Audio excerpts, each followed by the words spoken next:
광숙은 자신이 만든 막걸리로 박정수 여사에게 인정받고 싶었다. 호텔 식당에서 탄산이 있는 막걸리를 흔들어 사방으로 터지는 그 장면을 잊을 수가 없다.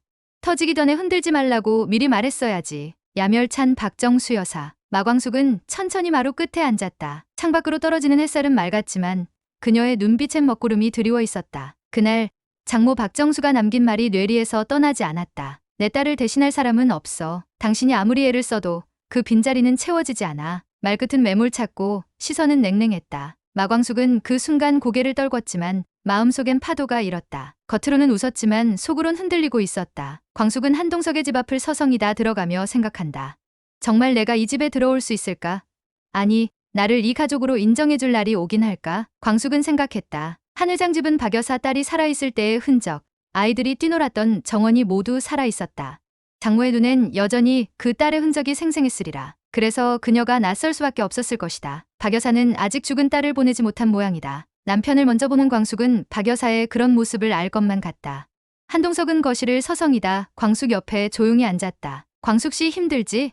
그녀는 고개를 끄덕였다. 내가 장모님한테 다시 얘기할게. 당신이 어떤 사람인지, 내가 어떻게 살아가는지 꼭 알게 해드릴게. 그녀는 미소 지으려 애썼지만 눈가엔 금세 이슬이 맺혔다. 한편 장모 박정수는 침묵 속에서 차를 마시고 있었다. 마주 앉은 손주 한결은 아무것도 모른 채 웃고 있었지만 그녀의 눈은 무겁게 가라앉아 있었다. 이 아이들에게 나중에 상처되는 일은 없어야 해. 그녀는 그렇게 스스로를 납득시키려 했지만 마음속 깊은 곳에선 한 가지 감정이 꿈틀댔다. 질투였다. 딸이 없는 자리를 누군가 채우는 게 싫었다. 그것이 누구든. 다음 날 장모는 조용히 술도가를 찾아간다. 고자동과 잠시 마주친 뒤 술도가 안쪽을 살펴보며 낮은 목소리로 말한다. 생각보다 깔끔하고 정감이 있네. 술도가가 꽤 전통이 있어 보이는군.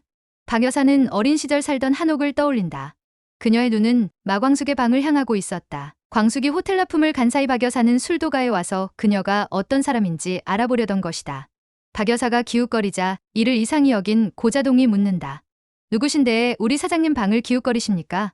박 여사는 술도가에 납품을 받고 싶다며 마광숙에 대해 캐 묻는다. 고자동이 말한다. 우리 사장님은 어디다 내놓아도 흠잡을 데가 없는 사람입니다이. 압류 들어온 술도가를 살리고 시동생들까지 얼마나 잘 챙겨주는지 일하는 저희들도 한 가족처럼 대해주시는데 새삼 존경스럽습니다. 박정수 여사는 호텔 로비에서 들은 박상남에 대해 물었다.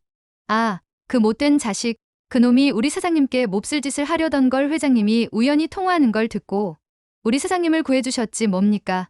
그리고 사장님 어머니에게 명품 가방을 떡하니 선물해주더니 글쎄 일이 틀어지자 가방 내놓으라고 난리를 쳐서 지가 혼주를 내줬지요. 아, 그래요? 내가 여기 왔다는 말은 사장님께 말하지 말아주세요. 네, 알겠습니다.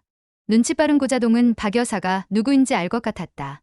그리고 그날 밤 장모는 조용히 한동석을 불렀다. 그 여자 정말 너와 함께할 준비가 된 사람이냐? 한동석은 한참을 말없이 앉아있다가 입을 뗐다. 어머니, 광숙은 이 집에 어떤 누구보다 진심이에요. 장모님이 생각하시는 그런 사람이 아니에요. 광숙 씨는 다 쓰러져가는 술도가를 일으켜 세우고 뿔뿔이 흩어진 시동생들을 도와주고 지금은 한 집에서 시동생들과 행복하게 잘 살아가고 있어요. 광숙 씨는 시동생들까지 책임지며 가족을 소중히 여기는 그런 사람입니다. 그 사람의 마음 됨됨이나 순수함을 봐주셨으면 좋겠어요. 한동석이 아무리 말해도 박 여사는 아직도 마음을 열지 않는다. 박정수 여사는 고개를 돌린다. 말 대신 한숨이 깊게 이어진다. 그러나 다음 날 박정수 여사는 광숙을 불러낸다. 그리고 직접적인 말을 던진다. 나는 당신이 우리 집 아이들 곁에 있는 걸 탐탁지 않게 생각합니다. 그냥 연애만 하는 거면 난 찬성이에요. 그런데 결혼까지는 찬성할 수가 없어요. 방에 사는 엘리베이터 문이 열리는 순간 그 장면을 잊을 수가 없었다. 오빠 오빠 눈웃음 치던 그 모습.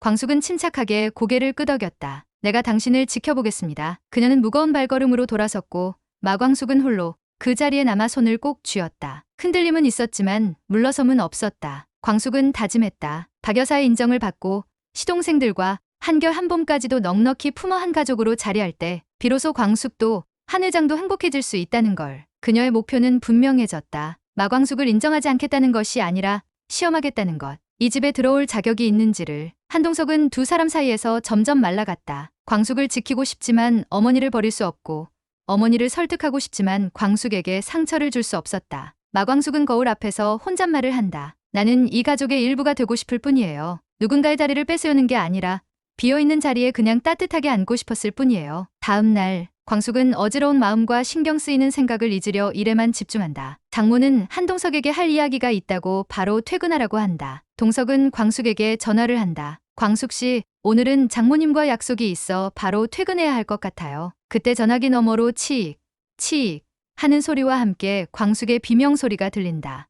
광숙 씨, 괜찮아요?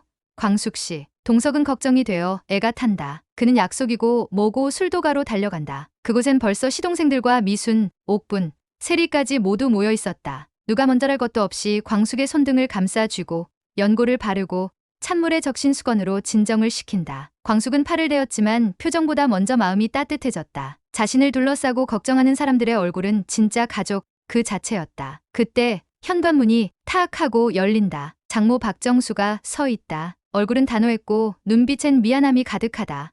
그녀가 바라본 건 다친 마광숙과 그녀를 걱정하는 이 가족의 풍경이었다. 마광숙과 공주실이 모녀사기단이라면 지금처럼 이런 따뜻한 그림이 나올 수 있을까? 박 여사는 문득 깨달았다. 고자동의 말은 들었지만 다 믿지는 않았었다. 이런 집이라면 한 회장도 내 손주들도 모두 행복할 수 있을 거라고. 박 여사는 광숙을 받아들이면 자기가 설 자리가 없어 사위도 손주들도 못 볼까 두려웠던 것이다. 그 순간 박 여사의 마음엔 균열이 생겼다. 그녀는 지금껏 마광숙을 오해하고 있었다는 자책과 함께 진짜 가족처럼 마광숙을 감싸는 이들의 모습을 통해 그녀가 단순한 외부인이 아님을 처음으로 실감했다. 그동안 그녀를 밀어낸 건 자신이었다는 깨달음과 함께 마음 깊은 곳에서부터 진심 어린 후회의 감정이 올라왔다. 아무 말 없이 지켜보던 장모는 이내 천천히 다가가 마광숙 앞에 섰다. 많이 되었다고 하더군요. 광숙은 고개를 살짝 끄덕였다. 제가 너무 쉽게 판단했던 것 같네요. 그녀는 조용히 손을 내민다. 이제 내 딸처럼 지내줬으면 좋겠어요. 마광숙의 눈시울이 붉어진다. 그리고 옆에 있던 동석은 그 모습을 지켜보다 조용히 한 걸음 뒤로 물러나 미소 짓는다. 이제야 진짜 가족이 시작되고 있었다. 장모의 마음이 열리며 진짜 가족이 되어가는 술도가 식구들. 하지만 독고하게 새로운 음모와 술도가를 노리는 외부 투자자의 등장으로 다시 한번 위기가 찾아온다. 과연 이 가족은 이 위기를 함께 넘을 수 있을까? 다음 회에 다시 만나요. 구독, 좋아요 눌러주시면 복이 찾아온답니다. 감사합니다.